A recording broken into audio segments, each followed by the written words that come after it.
भारत में 67% गर्भपात असुरक्षित होते हैं। हर दिन 8 महिलाएं की डेथ अनटाइमली होती है गर्भपात के कारण।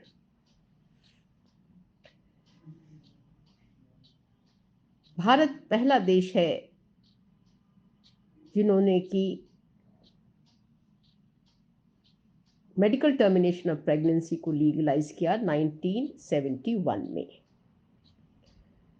सेकेंड अमेंडमेंट आया सितंबर 21 में और इसका स्पष्टीकरण किया गया सुप्रीम कोर्ट द्वारा। गर्भपात का अधिकार महिलाओं को देने का सुप्रीम कोर्ट का निर्णय नारी सशक्तिकरण में मील का पत्थर साबित होगा।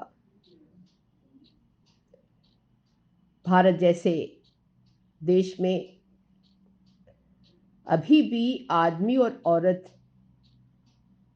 की सामाजिक स्थिति में बहुत फर्क है। महिलाओं का तो अपने शरीर पर पूर्णतः नियंत्रण नहीं है और यही कारण है कि इतने नंबर में प्रेगनेंसीज अनप्लान्ड होती हैं और गर्भपात असुरक्षित होता है।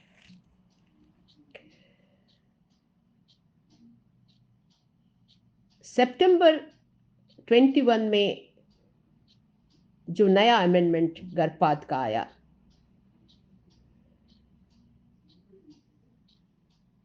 उसमें भी गर्भपात कानून में अविवाहित व विवाहित का भेदभाव था। सुप्रीम कोर्ट के निर्णय के बाद महिलाओं के ऊपर पुरुषों द्वारा थोपी जाने वाली सहमति से मुक्ति मिली। गर्भपात धारण करने के बाद उसे रखने या ना रखने का निर्णय महिला के ऊपर निर्भर होगा। वो अपनी शारीरिक, सामाजिक, आर्थिक क्षमता के हिसाब से निर्णय ले सकती है, पूरी तरह से स्वतंत्र है। अब ये अविवाहित और विवाहित का भेदभाव भी खत्म हो गया है। भारत के कानून उन बहुत सारे देशों के लिए उदाहरण है जहां अभी भी महिलाएं बदलाव के लिए संघर्ष कर रही हैं। महिलाओं की अभिव्यक्ति के लिहाज से भी यह निर्णय बहुत महत्वपूर्ण है। इस लॉ में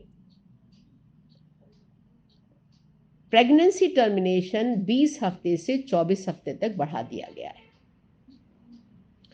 24 हफ्ते के बाद अगर